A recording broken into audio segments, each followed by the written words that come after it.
Eh bien, bonjour à tous, bienvenue dans ce nouvel épisode de Beyond the Brackets. Et aujourd'hui, on est avec Adrien. Bonjour à tous, de retour pour ce podcast dans un nouvel environnement, une nouvelle salle insonorisée, euh, parce qu'on a changé de bureau. C'est vrai, nous venons de rejoindre la Romix Community Coworking sur Paris. Et il y avait une salle de podcast en plus, donc très cool. On teste leur matériel actuellement. On espère que la qualité du podcast sera encore mieux ou au moins bonne comme d'habitude. Et aujourd'hui, on se rejoint pour parler de la face cachée d'Internet, du dark web.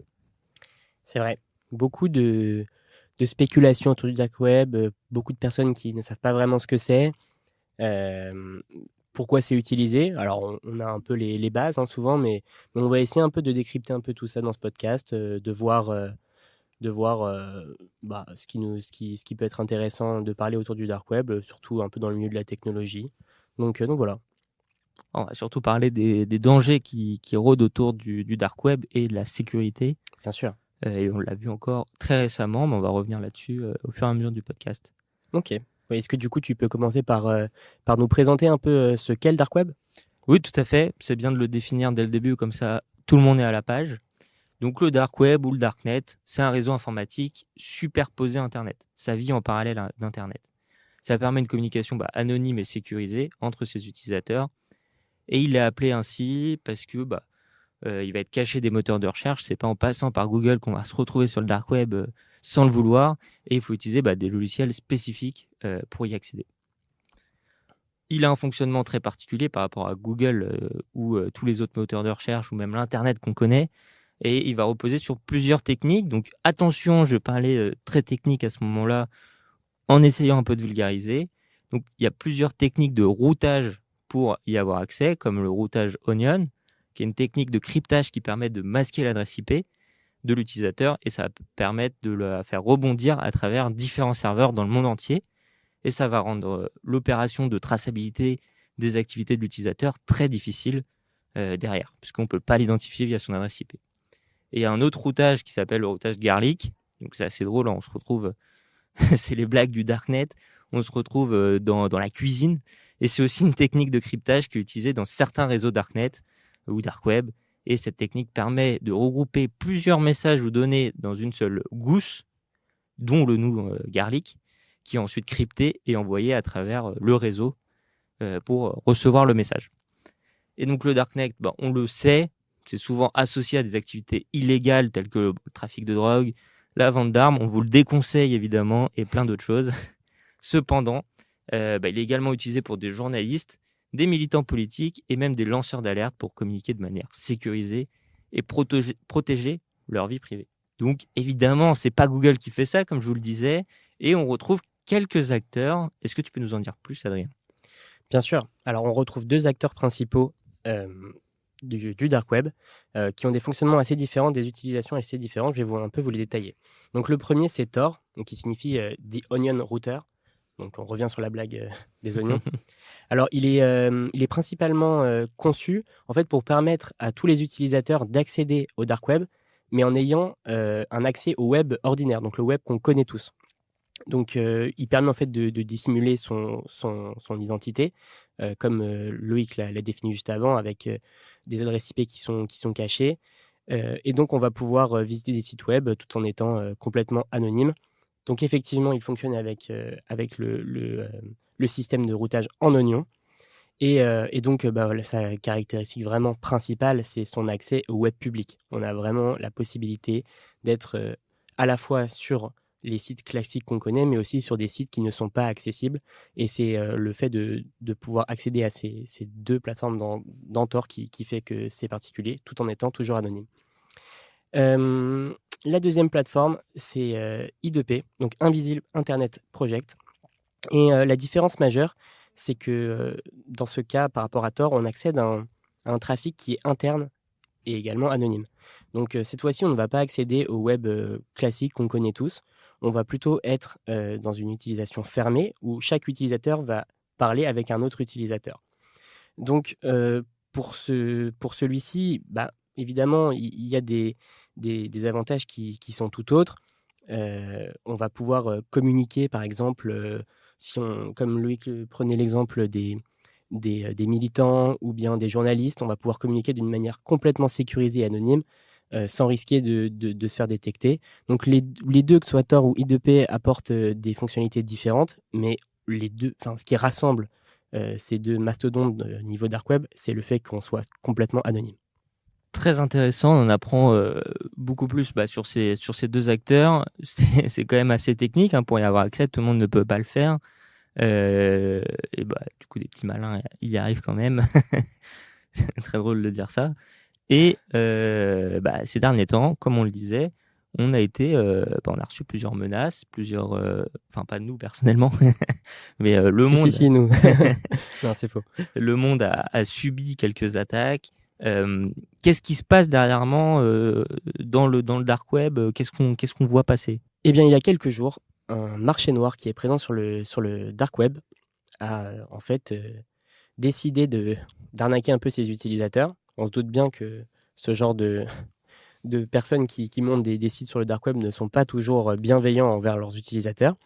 Et pour le coup, ils ont en fait littéralement pris en otage les crypto-monnaies qui permettaient de faire des échanges sur ce site. Donc en fait, ils ont tout simplement, d'un jour à l'autre, bloqué le dépôt des crypto-monnaies des utilisateurs. Et donc ils se sont retrouvés, les utilisateurs, avec des manques à gagner qui pouvaient aller de 100 à 20 000 dollars chacun en crypto-monnaie. Et donc, en fait, ça reflète un petit peu les dangers un peu de ces univers, puisqu'on a des organismes qui ne sont pas officiels, qui ne sont pas sécurisés. Et donc, c'est une véritable tentative d'extorsion qui s'est produit il y a quelques jours seulement. Ok, donc ça veut dire que les utilisateurs, ils payaient en crypto sur le marché noir et ils ne pouvaient plus ensuite récupérer leur argent en soi. Oui, exactement. En fait, ce qui s'est passé, c'est qu'ils les ont, ils ont dit à leurs utilisateurs, on va bloquer votre argent et on va vous en prendre. Sinon, on va divulguer toutes vos informations. Et généralement, quand on est sur le marché noir et qu'on achète de la drogue et qu'on te dit on va divulguer tes informations, eh ben, tu as un peu plus tendance à payer tes ravisseurs. Ok, donc là, oui, il y avait vraiment des informations sensibles. Mais c'est intéressant parce que on revient toujours à la problématique où la première attaque, même la première cyberattaque, vient toujours de l'humain. Si on veut avoir accès à des informations, ça vient de l'humain, parce qu'en soi, la crypto, le but de la crypto-monnaie qu'on entend souvent, c'est que c'est sécurisé, il y a des smart contracts, etc. Et il y a tout ce travail-là qui est censé sécuriser ton argent, si je me trompe pas. Bien sûr. Tu es plutôt d'accord avec moi. Et là, il y a beau utiliser des crypto-monnaies, ça reste de l'argent, ça reste de la valeur. Et l'humain, s'il doit payer en crypto, il paiera en crypto si on l'a eu. Mais en fait, c'est vrai que là, dans ce cas-là, c'est un problème. C'est que, certes, la crypto-monnaie est sécurisée, la technologie en elle-même est sécurisée, mais le fait d'avoir des portefeuilles sur les sites, c'est ça qui pose problème. Parce que quand vous mettez dans votre portefeuille des crypto-monnaies, à partir de là, en fait, la sécurité est un peu cassée. C'est-à-dire que elle est toujours sécurisée, mais le marchand a accès à ces crypto-monnaies d'une manière ou d'une autre. Ok, non mais c'est intéressant. Hâte de voir comment ça va évoluer. Bon, après là, c'est le cas du marché noir. Donc, forcément, vous n'êtes pas censé être là-bas. Mais ça pose des questions, même sur des... Est-ce qu'on pourrait avoir des arnaques autour de ça qui arrivent dans le web normal, de personnes qui vendent en crypto? Peut-être qu'on pourrait bloquer les portefeuilles, c'est-à-dire qu'ils ont quand même accès à ces portefeuilles. Enfin, beaucoup de questions qui en ressortent. Mais il me semble que, je me rappelle plus le nom, mais il y a une boîte qui a fait faillite dans les cryptos et qui détenait beaucoup de portefeuilles. Je sais plus si tu te rappelles du nom. FTX? FTX, voilà, Ouais. c'est ça. Donc c'est pas similaire parce que pour le coup c'est une faillite, donc c'est pas voulu, mais ça se rapproche quand même. Il y a beaucoup de personnes qui ont perdu des cryptos à cause de leur faillite. Et j'ai lu un article dessus, en plus, donc très drôle, récemment, qui expliquait les grandes arnaques qui sont passées aux États-Unis, donc les pyramides de Ponzi, etc. Et il y avait FTX, où bon, il y a eu une faillite de la boîte, mais il y avait l'air d'avoir des tournements de fonds aussi, donc c'est assez drôle. Et mais FTX était quand même très bien implémenté parce qu'ils étaient sponsors en plus de Mercedes en F1. C'est ça qui fait peur. Donc c'est même des grosses boîtes en qui on peut avoir confiance. Moi j'ai travaillé avec des fonds qui avaient de l'argent à FTX. Donc, quand ça a coulé, ils n'étaient pas très heureux, forcément, surtout quand on compte ça en milliers d'euros, voire en millions. Donc, vraiment, on pourrait avoir confiance dans cette technologie sécurisée, mais il faut quand même faire attention si on doit résumer les choses. Oui, c'est ça. Parce que là, en plus, on parle de FTX qui n'est pas sur le dark web, hein, on le Oui, précise. On a un peu divagué, mais c'était quand même important de rappeler que même dans le web ordinaire, il y a des choses qui se passent et qui sont pas toujours probantes dans la crypto. tout à fait. Et ensuite, j'ai vu que tu avais mis dans notre belle composition de podcast un article sur ChatGPT et le fait qu'apparemment, il y a des données qui ont fuité. Donc, bizarre je te donne la parole dans 2 minutes. Bizarre pour une entreprise comme OpenAI où on a l'impression qu'ils sont à la pointe de la technologie très fort, etc. Qu'est-ce qui s'est passé? Eh bien, j'ai choisi effectivement de parler de ce thème parce que chez Beyond the Brackets, on est des passionnés d'intelligence artificielle depuis que c'est sorti. Et on est aussi passionné plus particulièrement de ChatGPT. Bon, on en utilise d'autres, on a essayé Mistral, bref, je divague.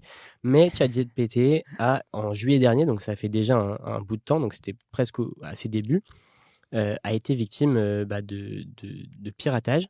Et en fait, on s'est simplement rendu compte qu'il y avait déjà en juillet dernier pratiquement 200 000 accès à ChatGPT qui étaient en vente sur le dark web.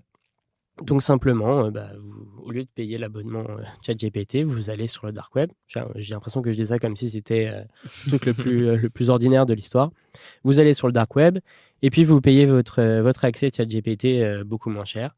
Et puis voilà quoi. Comme si c'était facile, c'était normal. Sauf qu'évidemment, c'est pas du tout normal.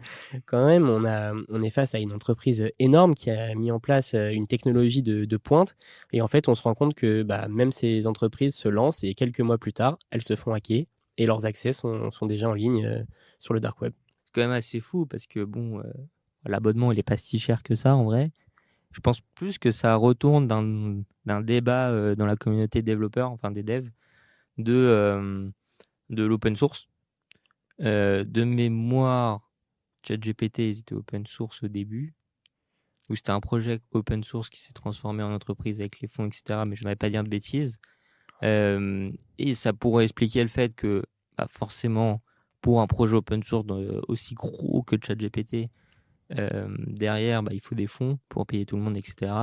Donc c'est devenu une entreprise et peut-être que ça n'a pas plu à la communauté développeur pur et dur de fait de payer un service alors qu'il était censé être open source. Et du coup, ça expliquerait pourquoi ils hackent ces comptes dans le monde pour protester contre le fait que c'est devenu payant alors que ça aurait dû être communautaire. Ouais, totalement, c'est possible. De toute façon, on voit souvent ce genre de mouvement. Et je voulais rajouter une petite anecdote assez rigolote. C'est qu'OpenAI a réagi en disant on vous encourage à mettre des mots de passe sécurisés et puissants. Et je trouve ça très marrant parce que j'ai l'impression que depuis que j'utilise Internet, il y a 15 ans, on nous dit de mettre des mots de passe sécurisés. Et je me dis à un moment, mais pourquoi est-ce qu'ils ne le forcent pas simplement en fait? Après, c'est aussi pour des raisons d'expérience utilisateur. Parce que mettre un mot de passe très sécurisé, c'est souvent un frein. On voit qu'on est souvent... on dit, ah oui, non, il faut rajouter une lettre, faut machin, faut mettre un caractère spécial. Mais en même temps, est-ce que c'est pas essentiel aujourd'hui? Et quand on voit que OpenAI réagit en disant juste, mettez des mots de passe sécurisés. Bon, ok, ça marche. Ouais, c'est peut-être la pire sécurité en fin de compte. Ouais, c'est ça. C'est bon. Ok. Mais bon, voilà, c'est comme ça. Hein, c'est toujours les mystères des grosses entreprises. Mais bon, en tout cas, c'est intéressant que ChatGPT se fasse déjà hacker. On va passer à la partie suivante de notre podcast et on va parler un peu de cybercriminalité d'une manière un peu plus entrepreneuriale, on va dire. Est-ce que tu peux nous parler, de ton premier thème? Oui, c'est très récent. Ça s'est passé cette semaine. Donc on est le 14 mars quand on tourne ça. Et cette semaine, il s'est passé un truc assez grave. C'est l'attaque criminelle, cybercriminelle sur Pôle emploi, France Travail maintenant, où on a eu une fuite massive de données qui était liée à une faille de sécurité entre le 6 février et le 5 mars, pour être précis, d'après les infos de TF1, pour donner la source. Ce qui est plutôt très grave, une grosse institution. Normalement, il devrait y avoir des gens qui travaillent là-dedans, mais on sait que la cybersécurité, c'est un peu... on met de côté tant qu'on n'est pas attaqué. Et là, j'espère qu'ils viennent de se rendre compte qu'il va falloir fournir un peu de budget à cette partie-là de France Travail. Il y a plus de 43 millions de personnes qui ont perdu leurs données personnelles ou ont été volées de leurs données personnelles. Et maintenant, elles sont dans la nature, elles sont prêtes à être revendues certainement sur le marché noir. Il y a, donc j'ai lu un tweet de Monet Radar, pour être précis, où apparemment les hackers auraient pris nom, prénom, numéro de sécurité sociale, date de naissance, numéro de téléphone, adresse postale, les identifiants France Travail évidemment, et l'adresse mail. Ça correspond à toutes les données dont on a besoin aujourd'hui quand on s'inscrit, en tout cas dans des institutions françaises, et surtout le numéro de sécurité sociale. Parce que quand on va commencer à payer des médicaments qui ne sont pas pour nous, c'est clair. C'est assez terrifiant. Ouais, c'est vrai que c'est presque des entreprises d'État quoi, qui se font attaquer. C'est incroyable. Ça n'épargne personne, et ça n'épargne personne, et même pas les petites et moyennes entreprises, les PME et les startups, vu que c'est le sujet suivant. On pourrait se dire que voilà, en fait, c'est normal quand on est une entreprise d'État ou des grosses entreprises comme OpenAI d'être visé par des attaques, et puis que quand on est une startup qui se lance, une petite PME, finalement, on n'intéresse personne. Détrompez-vous. Puisqu'en fait, ces entreprises sont également les cibles du dark web et des pirates, vu que elles sont même pratiquement les cibles principales en fait. Parce qu'en fait, si vous voulez, vous n'avez pas une sécurité qui est souvent accrue quand vous lancez votre entreprise, pour justement tous ces biais qu'on peut avoir. Et en fait, vous êtes très intéressant, car vous allez souvent stocker des données très confidentielles avec une sécurité qui n'est pas bonne. Et du coup, le nombre de cartes de crédit, de comptes mail qui sont disponibles sur le dark web sont absolument gigantesques et proviennent de ces petites entreprises. Et j'ai vu que, par exemple, acheter une carte de crédit sur le dark web, ça coûte à peu près 120 $. Donc bon, si on tombe sur un beau compte de crédit, ça peut être rentable très rapidement. Voilà. Pour un email, on est à peu près autour de 65 $. Moi, je ne vais pas vous faire toute l'énumération de ce qu'on peut acheter sur le dark web, mais c'est un peu pour vous donner une idée d'à quel point c'est quelque chose qui est devenu banal, et ça touche également les petites entreprises, quoi. Mais c'est-à-dire qu'on peut se faire un loto dark web sur les cartes bleues. Si on achète 10, on voit celui qui a le plus gros compte en banque associé. Honnêtement, j'ai aucune idée de comment ça fonctionne. Je suis rassuré que tu dis ça d'ailleurs. J'ai aucune idée de s'il y a un minimum garanti ou si c'est vraiment le loto. Parce que du coup, si tu achètes 165 $ pour quelqu'un qui a peut-être qui touche le RSA, c'est pas très rentable. Mais bon, si tu as la carte de crédit de Bernard Arnault. Après, bon, t'es peut-être en prison le mois d'après, quoi. Ouais, c'est vrai que c'est un problème. C'est vrai que ça peut poser problème. Bon, après, techniquement, tu as utilisé le routage oignon ou garlic et t'as pas de problème. Ouais, c'est ça, voilà. Donc, ce n'est pas censé te retrouver. Mais ok, mais c'est intéressant. C'est une adresse mail 65 $. Ouais. Mais c'est-à-dire que t'as le compte mail. Enfin, t'as pas juste la donnée adresse mail. J'imagine.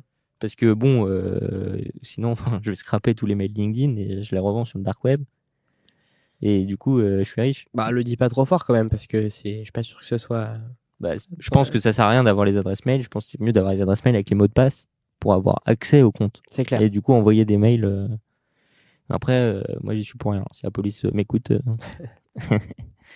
Donc, ok, non, mais c'est intéressant. Donc, ouais. Bon, un petit chiffre un peu en plus. Hein, le Digital Shadow Photo Research Team a révélé qu'il y a plus de 24,6 milliards de combinaisons de noms d'utilisateurs et de mots de passe qui circulaient sur le dark web. Donc on comprend un peu plus facilement pourquoi les prix sont aussi faibles. C'est-à-dire que vous imaginez le nombre d'identifiants qui sont sur le dark web. En fait, c'est presque, on a envie de se dire qu'on y est, c'est sûr, quoi. Mais enfin, c'est quand même monstrueux. Pour l'anecdote, à Billon, on utilise des des gestionnaires de mots de passe. Ouais. Justement pour ne pas connaître nos mots de passe, et ils sont stockés normalement en sécurité. Et on utilise entre autres Dashlane, qui est plutôt connu dans son milieu, et avec l'abonnement premium ou je sais pas quoi. Enfin, c'est pas sponsorisé, hein, mais on pourrait croire. Mais avec l'abonnement premium, on a genre surveillance, dark web, du mail. Oui. Et j'avais mis les miens. Ils m'ont dit qu'il y avait rien. Bon, Ok. après, est-ce qu'on y croit, est-ce qu'on n'y croit pas, je sais pas. En tout cas, je reçois pas de mail bizarre, donc j'imagine que C'est plutôt rassurant. je dois pas être dans le dark web. Peut-être. Quoique je suis jamais allé à Pôle emploi, donc techniquement, il n'y a pas mes infos. Très fort. Donc, mais il y avait quand même 43 millions de données. Mais ça touche. On est combien en France? On est 70 millions à peu près. Mais du coup, c'est-à-dire qu'ils ont aussi les données des morts Des morts. qui sont à Pôle emploi. En gros, j'ai- est-ce que c'est 43 millions d'utilisateurs actifs ou c'est 43 millions d'utilisateurs depuis la création de Pôle emploi? Bah, à mon avis, c'est des actifs. Enfin, je pense que les morts sont malheureusement archivés. Enfin, ou peut-être même heureusement. Bah, je dirais heureusement, mais parce que sinon il y en a un qui va acheter un numéro de sécurité sociale, le mec sera mort. Ouais, Il du va- coup, je pense que ça n'a pas de valeur. Oui, Non, à c'est mon clair. avis, c'est les actifs. Ouais, Mais ça touche quand même pas plus de la moitié de la France. ouais, bah, c'est énorme. Ouais. C'est énorme. Totalement. Donc est-ce qu'on peut faire un parallèle et dire que la moitié de la France n'a jamais allé au Pôle emploi? Je suis pas sûr. C'est faux. S'il y a les jeunes, enfin bref, c'est tellement faux. Ok, en tout cas. Non, mais en tout très cas, grave. pour conclure un peu cette idée, c'est que c'est très important de sécuriser sa plateforme dès le début, quoi, de ne pas se dire qu'on est une goutte d'eau et que on n'intéresse personne. En fait, à partir du moment où vous montez votre projet, votre site, votre application, peu importe, en fait, vous êtes vraiment une cible immédiatement pour les pirates et vous pouvez vous retrouver sur le dark web. Donc faites attention quand même. Et puis il y a le truc où en fin de compte, même si, comme tu disais, vous n'avez pas d'importance, votre mail, il permet de contacter d'autres personnes, et ainsi de suite. Et en fait, il se cache derrière votre mail pour après communiquer avec tout le monde. Et ça permet de déplacer des virus, et au fur et à mesure, on peut se retrouver dans une mairie, on peut se retrouver à Pôle emploi. Exactement. Ou autre. Donc faites attention aux mails que vous recevez, aux pièces jointes. on va donner les bonnes pratiques. Mais donc voilà. Exactement. Donc je pense qu'on a fait le tour pour aujourd'hui. On a fait le tour, on a un peu débattu Enfin, débattu. Non, on n'a même pas débattu. On a échangé autour du dark web. Ouais, là pour le moment c'était un peu des news. Si le dark web vous intéresse encore, nous on va surveiller ce qui se passe dans les tréfonds d'internet. Ça se trouve il y a des choses intéressantes encore à voir, ou des petites anecdotes à raconter sur des grands événements du dark web. Moi je vous encourage à nous suivre sur TikTok et Instagram. Exactement. Et même sur LinkedIn. On met souvent des courts extraits du podcast. Donc si vous avez la flemme d'écouter en entier, pour retrouver les meilleurs moments sur nos réseaux, et tout ce qui se passe, notre communication, qu'est-ce qu'on fait à Beyond the Brackets, comment on travaille. Et puis si jamais vous écoutez le podcast en entier sur une plateforme comme Apple Music, Apple Podcast, n'hésitez pas non plus à nous le faire savoir, à mettre des petites étoiles ou je sais plus ce que les plateformes proposent pour nous soutenir, à mettre des commentaires, tout ça quoi. Ouais, ça nous aidera beaucoup. Merci beaucoup Adrien de m'accompagner encore aujourd'hui. Merci à toi. Et donc on vous disait, n'hésitez pas à vous abonner sur nos différentes pages, à ne pas louper les prochains épisodes, et on vous souhaite une agréable journée et rendez-vous chaque vendredi pour un nouveau podcast. Salut à tous. Au revoir.